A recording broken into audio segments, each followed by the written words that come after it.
હોસ્પિટલમાં તો સર બધું બહુ બધું સારું છે, કારણ કે ડોક્ટર હાજર છે, નર્સિસ હાજર છે, બધા સપોર્ટ કરનારા લોકો હાજર છે, પણ ઘરે ગયા પછી ઘરે આપણે સાચવશે કોણ? તો આ જ્યારે પ્રશ્નો મેં સાંભળ્યા ત્યારે ખબર પડી કે આ એક કંઈક ને કંઈક જટિલ પ્રશ્ન છે, અને રિસર્ચ કર્યો ત્યારે ખબર પડી કે આપણા ઇન્ડિયાની અંદર હવે સિનિયર સિટીઝન લોકોનું પ્રમાણ બહુ જ વધવા લાગ્યું છે. બહુ જ બધા લોકો ક્રોનિક રોગોથી પીડાઈ રહ્યા છે, જેમ કે ડાયાબિટીસ, કેન્સર, હાઇપરટેન્શન, એવા રોગો બહુ વધી રહ્યા છે. આ બધા લોકોને વારંવાર હોસ્પિટલની જરૂર પડે છે, વારંવાર મેડિકલ એટેન્શનની, નર્સિંગ સર્વિસની રિક્વાયરમેન્ટ થાય છે.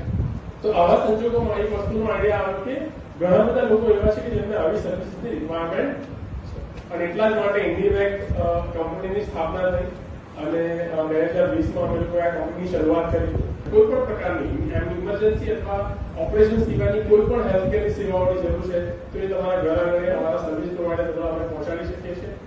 અને આ જેટલા પણ સ્ટાફ છે એ બધા જ વેરીફાઈડ, ટ્રેન કરેલા